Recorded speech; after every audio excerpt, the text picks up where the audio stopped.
What if I told you that your greatest fear, the fear of death, is not really about dying at all? What if it's about something deeper, something more disturbing, like the fear that your life might not have meant anything? Death. The final chapter of every human life. We all know it's coming, and yet, no matter how much we prepare, talk about it, or ignore it, we fear it. Some run from it. Some obsess over it. Some pretend it's not real.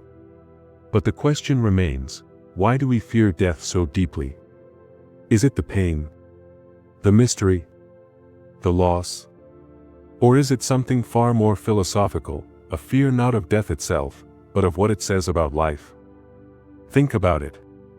We plan, we build, we struggle, we love, and then one day, it ends. No matter who you are, no matter how rich or powerful or loved, you die. And that's terrifying. But the real problem isn't just that death is the end. It's that death reminds us how fragile everything is. That our time is limited. That maybe, just maybe, none of this matters in the grand cosmic scale.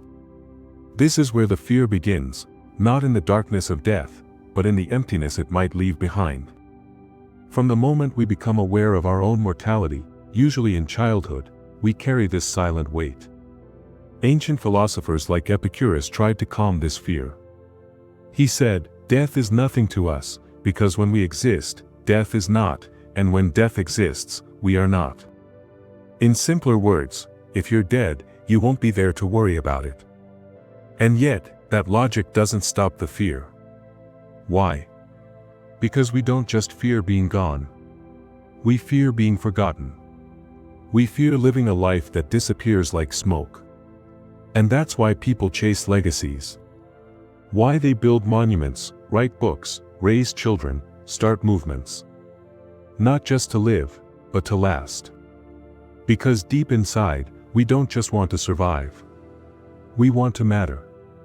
Religions offered answers. Heaven, reincarnation, salvation. Philosophies offered peace. Acceptance, detachment, surrender.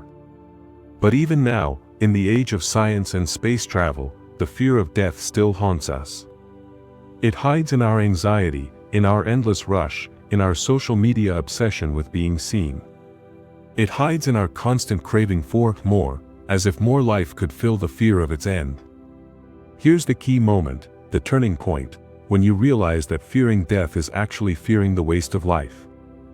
That the real terror isn't dying, but dying without having lived. Without having felt deeply, loved freely, created bravely, or stood for something. The fear of death is a mirror. It shows you how attached you are to things undone, words unsaid, dreams unfulfilled. That's why it grows louder when you live passively, and grows quieter when you live with meaning. So, why do humans fear death? Because we're aware. We know the clock is ticking. And that awareness is both a curse and a gift. A curse because it creates fear. But a gift because it creates urgency. It reminds us to live fully, now. It reminds us to ask, if death is certain, what will I do with the time I have? Take a moment today to face the fear, not with panic, but with purpose. Write something. Hug someone. Chase that goal. Say the thing you've been afraid to say. Because death may be the end, but your life is still being written.